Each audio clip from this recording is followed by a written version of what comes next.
Hello friends, welcome to my channel. In today's session, I am going to explain you chapter number 14, Electric Current and its Effect of Science, session 2. In the first session, I have already explained you what is electric current. Then we have also discussed that we can easily represent an electric circuit with the help of certain symbols. So we have discussed about those symbols, right? Then we discussed about the condition of the open and close switch. अगर switch जो है वो open है तो current flow नहीं होगा और अगर स्विच क्लोज है तो करंट फ्लो होता है.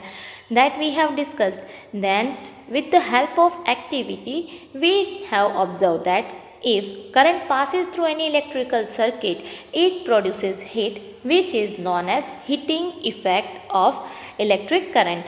And we know that whenever we switch on the bulb it gives us light and it also produces heat which is wastage of electricity.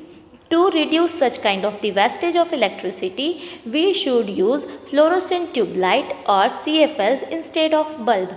But there are many appliances where we utilise certain principle of the heating effect. Like अगर हम hair dryer की बात करें तो उसके अंदर हम electricity को हीट के अंदर कन्वर्ट करते हैं, right. So up to this we have already discussed in session 2.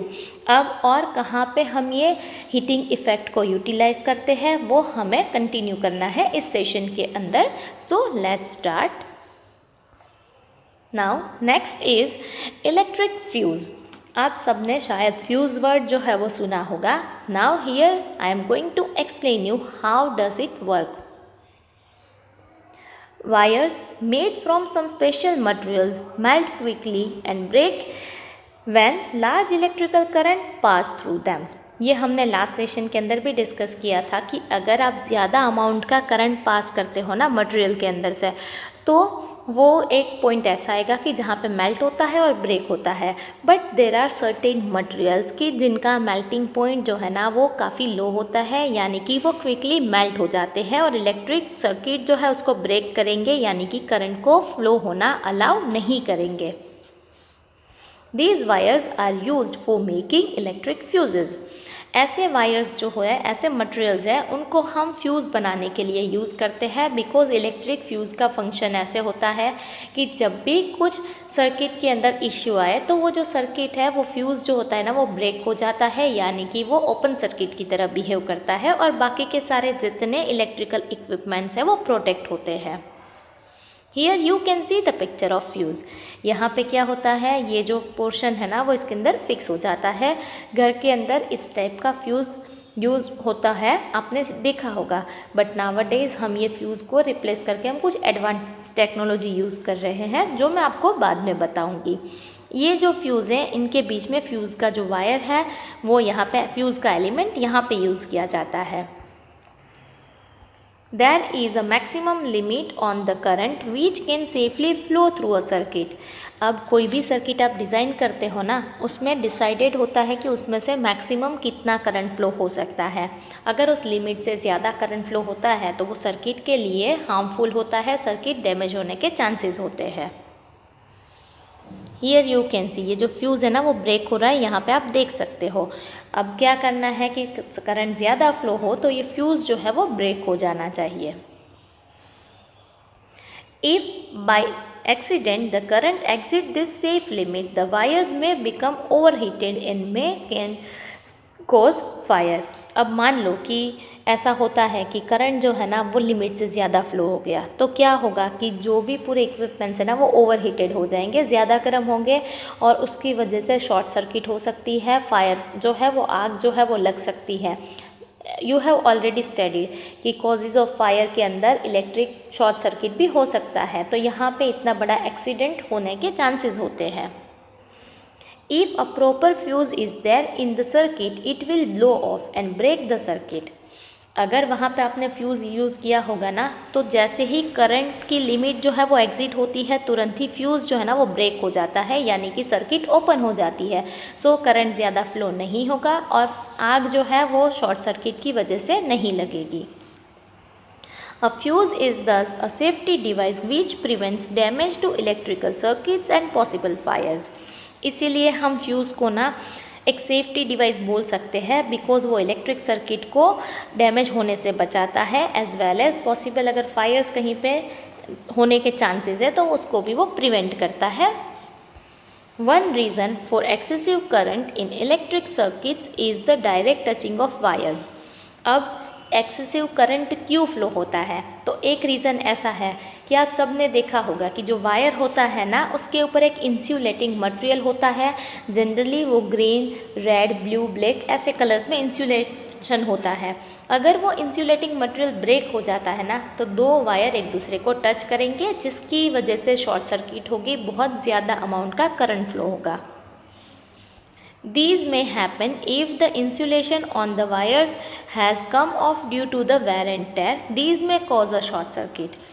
अब क्या होगा कि इंसुलेशन अगर निकल जाता है तो वायर का वेयर एंड टेयर की वजह से तो उसकी वजह से शॉर्ट सर्किट भी हो सकती है जिससे ज़्यादा करंट फ्लो होगा. The connection of many devices to a single socket may cause overload in the circuit. अगर मान लो एक ही सॉकेट है, उसमें आपने क्या किया कि मल्टी सॉकेट की एक पिन लगा दी और उसमें आपने 3 to 4 डिवाइसेस लगा दिए, तो क्या होगा कि उसकी कैपेसिटी से आप वहाँ से ज़्यादा लोड ले रहे हो, ज़्यादा करंट ड्रॉ कर रहे हो, जिसकी वजह से सर्किट ओवरलोडेड है ऐसा हम बोल सकते हैं. Never try to investigate an electric fuse connected to main circuits on your own. अगर कहीं पे फ्यूज़ है ना तो उसको निकाल के इन्वेस्टिगेट नहीं करना है, शॉक लगने के चांसेस होते हैं. That is first thing. Second thing, अगर फ्यूज़ ब्लो भी होता है ना, उठ जाता है फ्यूज़ जनरली हम जिसको बोलते हैं, तो उस कंडीशन के अंदर भी खुद से जो इच्छा हो वो वायर वहाँ पे रिप्लेस नहीं करना है. अगर ऐसा करोगे ना तो अगर नेक्स्ट टाइम जब ओवरलोडिंग होगा या तो एक्सेसिव करंट फ्लो होगा तो जो मटेरियल है, जो एलिमेंट है वो ब्रेक नहीं होगा, यानी कि फ्यूज़ जो है ना वो फ्यूज़ का फंक्शन नहीं कर पाएगा. दैट्स वाई अगर फ्यूज़ जो है वो ब्लो हो जाता है तो हमें प्रॉपर किसी इलेक्ट्रिशियन से ही वापस फ्यूज़ का एलिमेंट जो है वो कनेक्ट करवाना चाहिए. These days, miniature circuit breakers, that is MCBs, are increasingly being used in place of fuses. अगर आपने घर पे भी देखा होगा कि नावडेज हम फ्यूज़ को उतना ज़्यादा यूज़ नहीं करते हैं, हम MCBs को यूज़ करते हैं जिसका नाम है मिनिएचर सर्किट ब्रेकर, जो ऑटोमेटिकली वर्क करती है. Here is the diagram of the MCB. Generally ये MCB है ना वो ऐसे ऑन पोजिशन पे होती है. जैसे ही कुछ फॉल्ट होगा यानी कि ओवरलोड होती है सर्किट या तो एक्सेसिव करंट फ्लो होता है तो वो ऑफ हो जाती है. These are switches which automatically turn off when current in the circuit exceeds the safe limit. जैसे इस सेफ लिमिट से करंट ज़्यादा हो जाएगा तो तुरंत ही ये स्विच जो है वो ऑफ हो जाती है. When turn them on and the circuit is once again complete, look for SI mark on the MCBs also. अब क्या होगा कि मान लो कहीं पे फॉल्ट है, वो फॉल्ट आपने डिटेक्ट कर लिया और जैसे आप उसको स्विच ऑन करोगे तो वापस सर्किट जो है वो कंप्लीट हो जाएगी. यहाँ पे आपको कोई फ्यूजिंग एलिमेंट या ऐसा कुछ करना नहीं पड़ेगा. बट जब तक आप फॉल्ट जो है उसको रिजोल्व नहीं करोगे तब तक ये MCB ऑन नहीं होगी. और जब भी हम MCB भी परचेज़ करते हैं तब भी हमें उसके ऊपर भी ISI मार्क जो है वो देखना चाहिए. Here you can see the ISI mark. यहाँ पे आप मार्क देख सकते हो. ये मार्क जो है वो सेफ्टी रिप्रेजेंट करता है कि ये इंडियन स्टैंडर्ड के अकॉर्डिंग ये डिवाइस जो है वो डिज़ाइन किया गया है. Now next one is magnetic effect of electric current. अब इलेक्ट्रिक करंट की हमने पहले हीटिंग इफेक्ट देखी, अब हमें मैग्नेटिक इफेक्ट डिस्कस करनी है. Take the cardboard tray from inside a discarded matchbox. Wrap an electric wire a few times around the cardboard tray. अब आपको क्या करना है, मैच बॉक्स का जो अंदर का जो पोर्शन होता है ना ट्रे जैसा, उसको आपको ले लेना है और उसके ऊपर क्या करना है कि वायर जो है ना वो आपको वाउंड करना है. Place a small compass needle inside it. उसके अंदर आपको कंपास की छोटी सी नीडल रख देनी है. Like this one. ये आप देख सकते हो मैच बॉक्स का कार्डबोर्ड है, उसके अंदर ये वाइट कलर का जो पोर्शन है वो एक कंपास नीडल है. Now connect the free ends of this wire to an electric cell through a switch. यहाँ पे आप देख सकते हो स्विच है, यहाँ पे सेल से कनेक्ट किया गया है। बल्ब इसीलिए है कि जैसे ही स्विच क्लोज करते हो ये इंश्योर करता है कि इलेक्ट्रिक करंट यहाँ से फ्लो हो रहा है, वो इंश्योरिटी के लिए यहाँ पे बल्ब भी कनेक्ट किया गया है। Note the direction in which the compass needle is pointing. जैसे ही करंट फ्लो होगा ना तो कंपास की जो नीडल है ना वो तुरंत ही पॉइंटिंग करेगी, वो फ्लक्चुएट होगी। Bring a bar magnet near the compass needle. अब उसके बाद क्या करोगे, बार मैग्नेट को कंपास नीडल के पास में लेके जाओगे और आपको ऑब्जर्व करना है उसका डिफ्लेक्शन क्या किस डायरेक्शन में है। Now move the switch to the on position. आप ऑन पोजीशन में जैसे ही करोगे तो करंट फ्लो होगा और ये नीडल जो है वो डिफ्लेक्ट होती है, right. Move the switch back to the off position. Off कर दोगे तो फिर नीडल कौन सी पोजीशन पे है, कौन से डायरेक्शन में है, वो आपको ऑब्जर्व करना है। हियर यू कैन सी, जैसे ही देखो यहाँ पे इलेक्ट्रिक सेल के साथ जैसे ही कनेक्शन करते हैं तो नीडल जो है ना वो फ्लक्चुएट होगी, हियर यू कैन सी। और जैसे ही वहाँ से डिस्कनेक्ट करते हैं यानी सर्किट को ब्रेक करते हैं तो अपनी ओरिजिनल पोजीशन जो है उसमें ये वापस आ जाएगा, right. The needle of a compass is a tiny magnet which points in north south direction. We all know very well, compass के अंदर जो नीडल होती है ना वो नॉर्थ और साउथ डायरेक्शन रिप्रेजेंट करती है। सो इनिशियली वो नॉर्थ एंड साउथ के टूवर्ड्स स्टेडी होगी, right. When we bring a magnet close to it, the needle gets deflected. We also have seen that compass needle gets deflected when the current flows in a nearby wire. अगर आप bar magnet को near by लेके जाओगे तो compass की जो needle है वो डिफ्लेक्ट होती है। इवन आप सर्किट के अंदर से जैसे ही करंट फ्लो करवाओगे तो तुरंत ही वो नीडल जो है वो डिफ्लेक्ट होगी, वो हमने प्रीवियस एक्टिविटी के अंदर देखा, right. Hans Christian Ørsted was the first person who noticed the deflection of compass needle every time the current was passed through the wire. अब ये साइंटिस्ट है हैंस क्रिश्चियन ऑर्स्टेड, उन्होंने फर्स्ट टाइम ये observe किया था कि जब भी नीडल के आसपास किसी वायर के अंदर से करंट फ्लो होता है ना तो नीडल जो है वो डिफ्लेक्शन जो है वो दिखाती है, वो डिफ्लेक्ट होती है। When electric current passes through a wire, it behaves like a magnet. This is the magnetic effect of electric current. ये नीडल क्यों डिफ्लेक्शन दिखा रही है, बिकॉज जब भी किसी इलेक्ट्रिक सर्किट के अंदर से करंट फ्लो होता है ना तो वो वायर जो है ना वो मैग्नेट की तरह बिहेव करता है। बट वो कब तक मैग्नेट की तरह बिहेव कर सकता है, जब तक उसके अंदर से इलेक्ट्रिसिटी फ्लो हो रही है। दैट्स वाई ये जो इफ़ेक्ट है वो जो मैग्नेट है उसको इलेक्ट्रोमैग्नेट बोलते हैं और ये मैग्नेटिक इफ़ेक्ट जो है वो करंट की वजह से होती है। Now next one is electromagnet, यानी कि किसी भी वायर के अंदर से करंट फ्लो होगा तो वो मैग्नेट की तरह बिहेव करता है, जिसको हम इलेक्ट्रोमैग्नेट बोलते हैं। Now take around 75 cm long piece of insulated, that is plastic or cloth covered or enameled flexible wire and an iron nail. अब आपको क्या करना है, एक आयरन की नेल लेनी है और आपको ना इंसुलेटेड लेना है मटेरियल 75 सेंटीमीटर जितना लॉन्ग। इंसुलेटेड क्यों लेना है, अगर आप कंडक्टिंग मटेरियल लोगे तो सर्किट कंप्लीट हो जाएगी। आपको कंडक्टिंग मटेरियल नहीं चाहिए, प्लास्टिक या कपड़ा या तो एनिमल चाहिए। Wind the wire tightly around the nail in the form of a coil. Connect the free ends of the wire to the terminals of a cell through a switch. अब आपको क्या करना है, जो आपने नेल लिया है ना उसके आसपास आपको वायर जो है ना उसको टाइटली अच्छे से उसको बांधना है और उसके जो फ्री एंड्स है ना वो आपको सेल के साथ कनेक्ट करना है। हियर यू कैन सी, नीचे जो है वो पैड रखना है, उसके ऊपर ये नेल है, यहाँ से बैटरी कनेक्ट की है, even you can use a cell, और यहाँ पे स्विच नीचे है जिससे आप ऑन एंड ऑफ कर पाओ। प्लेस सम पिंस ऑन और near the end of the nail, now switch on the current. अब आपको क्या करना है, अपने नीचे जो है ना वो क्या रखा है, इंसुलेटिंग मटेरियल रखा है, उसके ऊपर आपको थोड़े से नेल्स रख देने हैं या तो पिंस रख देनी है, कहाँ पे, नीचे के पोर्शन में, और स्विच को ऑन करना है।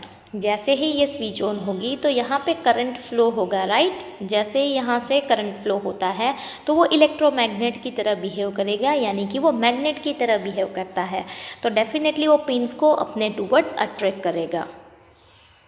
Switch off the current. अब आपको स्विच जो है उसको ओपन कर देनी है, यानी करंट जो है वो अब फ्लो नहीं होना चाहिए।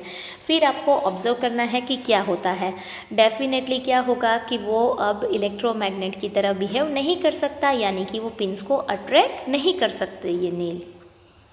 The coil behaves like a magnet when electric current flows through it. अब कोयल कब मैग्नेट की तरह बिहेव करती है? जब उसके अंदर से करंट फ्लो होता है। When the electric current is switched off, the coil generally loses its magnetism. Such coils are called electromagnets. अब जैसे ही आपने स्विच को ओपन कर दिया ना, स्विच को ऑफ कर दिया, तुरंत ही क्या हुआ कि उसने अपना जो मैग्नेटिज्म है ना वो खो दिया, और जनरली ऐसी कोइल्स है उसको हम इलेक्ट्रोमैग्नेट्स बोलते हैं। The electromagnets can be made very strong and can lift heavy loads. अब ये जो इलेक्ट्रोमैग्नेट्स है उसको हम कहाँ पे यूज़ करते हैं? हैवी लोड जो है ना, मेटालिक लोड्स, उसको लिफ्ट करने में यूज़ किया जाता है। The end of such a crane has a strong electromagnet attached to it. The electromagnets are also used to separate magnetic material from the junk. अब जनरली इलेक्ट्रोमैग्नेट कहाँ पे use करते हैं? तो हम मैग्नेटिक मटेरियल्स जो है यानी कि मेटल्स को अगर पूरे जंक में से, कचरे में से अलग करना है तो हम इलेक्ट्रोमैग्नेट को यूज़ करते हैं। इवन क्रेन के अंदर भी स्ट्रॉन्ग इलेक्ट्रोमैग्नेट होते हैं जिससे हम हैवी जो मेटालिक लोड है उसको हम कैरी कर पाए। Doctors use tiny electromagnets to take out small piece of magnetic material that have accidentally fallen in the eye. अगर आपकी आँख के अंदर ना कोई मैग्नेटिक मटेरियल जाता है, कोई कचरा जाता है कि जो मैग्नेट के टूवर्ड्स अट्रैक्ट होता है, तो वहाँ पे भी डॉक्टर इलेक्ट्रोमैग्नेट को यूज़ करके उसको निकालते हैं। Many toys also have electromagnets inside them. काफ़ी सारे टॉयज़ है आजकल के जिसमें इलेक्ट्रोमैग्नेट्स का यूज़ होता है, आपने ये ऑब्जर्व किया ही होगा। Next one is electric bell. अब ये इलेक्ट्रोमैग्नेट का प्रिंसिपल यूज़ कहाँ पे होता है वो हमें प्रैक्टिकली देखना है। वो इलेक्ट्रिक बेल के अंदर यूज़ होता है। An electric bell has an electromagnet in it. अब इलेक्ट्रिक बेल जो है उसमें इलेक्ट्रोमैग्नेट होता है। Here you can see the arrangement of the electric bell. It consists of a coil of wire wound on an iron piece. The coil acts as an electromagnet. यहाँ पे आप देख सकते हो कि यहाँ पे कोयल है ना, यहाँ पे दो वाउंड की गई है। ये दोनों कोयल एक दूसरे से ऑपोजिट डायरेक्शन में टर्निंग होता है, यानी कि करंट की डायरेक्शन ऑपोजिट होती है। दैट्स वाई ये नॉर्थ एंड साउथ की तरह बिहेव करेंगे। ये दोनों इलेक्ट्रोमैग्नेट्स हैं। एक्चुअली यहाँ पे करंट की डायरेक्शन से हम उसकी पोलैरिटी डिसाइड कर सकते हैं, जो आप हायर क्लास के अंदर पढ़ोगे। An iron strip with a hammer at one end is kept close to the electromagnet. Here you can see, ये पूरा यहाँ पे एक हैमर है, राइट। हैमर है, नीचे एक गोंग है, और ये हैमर के साथ ना ये इलेक्ट्रोमैग्नेट से क्लोज्ड एक स्ट्रिप रखी गई होती है जिसको हम सॉफ्ट आयरन आर्मेचर भी बोलते हैं। There is a contact screw near the iron strip. Iron की स्ट्रिप के पास में आप देख सकते हो यहाँ पे कॉन्टेक्ट का एक स्क्रू भी है। When the iron strip is in contact with the screw, the current flows through the coil which becomes an electromagnet. It then pulls the iron strip. अब क्या होगा कि जैसे ही आप सर्किट यहाँ पे कंप्लीट करोगे, स्विच जो है उनको आप प्रेस करते हो, तो क्या होता है, बैटरी से करंट फ्लो होगा और यहाँ पे भी करंट फ्लो होगा। So it acts as an electromagnet, right. ये पूरा ये इसके टूवर्ड्स अट्रैक्ट होगा ना, यहाँ पे करंट जो है वो नीचे फ्लो हुआ, ये इलेक्ट्रोमैग्नेट बनता है। इलेक्ट्रोमैग्नेट के टूवर्ड्स ये जो है वो अट्रैक्ट होगा ये पोर्शन। सो ये हैमर जो है ना वो गोंग के साथ अटैच होती है, वहाँ पे वो टच होता है जिससे साउंड प्रोड्यूस होता है। When the current through the coil stops flowing, the coil is no longer an electromagnet. अब जैसे ही करंट फ्लो होना बंद करेगा, यानी कि आप वहाँ से हाथ ले लेते हो स्विच से, तो क्या होगा, करंट फ्लो होना बंद हो गया। सो कोयल जो है वो इलेक्ट्रोमैग्नेट की तरह बिहेव नहीं करती है, सो वो पूरी स्ट्रिप है उसको अट्रैक्ट नहीं कर पाएगी। The iron strip comes back to its original position and touches the contact screw again. This completes the circuit. अब आयरन की जो स्ट्रिप है वापस अपनी ओरिजिनल पोजीशन पे जाएगी। जैसे ही अपनी ओरिजिनल पोजीशन पे जाएगी, सर्किट जो है वो वापस क्लोज हो जाएगी, वापस कंप्लीट होगी। The current flows in the coil and the hammer strike the gong again. वापस जो हैमर है वो गोंग के साथ स्ट्राइक होती है। This process is repeated in quick successions. अब ये बार बार ये प्रोसीजर जो है वो पूरी रिपीट होती जाती है। The hammer strikes the gong every time the circuit is completed. जितनी बार सर्किट कंप्लीट होगी ना उतनी बार हैमर और गोंग जो है दोनों स्ट्राइक होते हैं। हियर यू कैन सी, अगर आप स्विच जो है उसको कंटिन्यूस प्रेस करके रखोगे ना तो जो साउंड है वो कंटिन्यूस प्रोड्यूस होता रहेगा।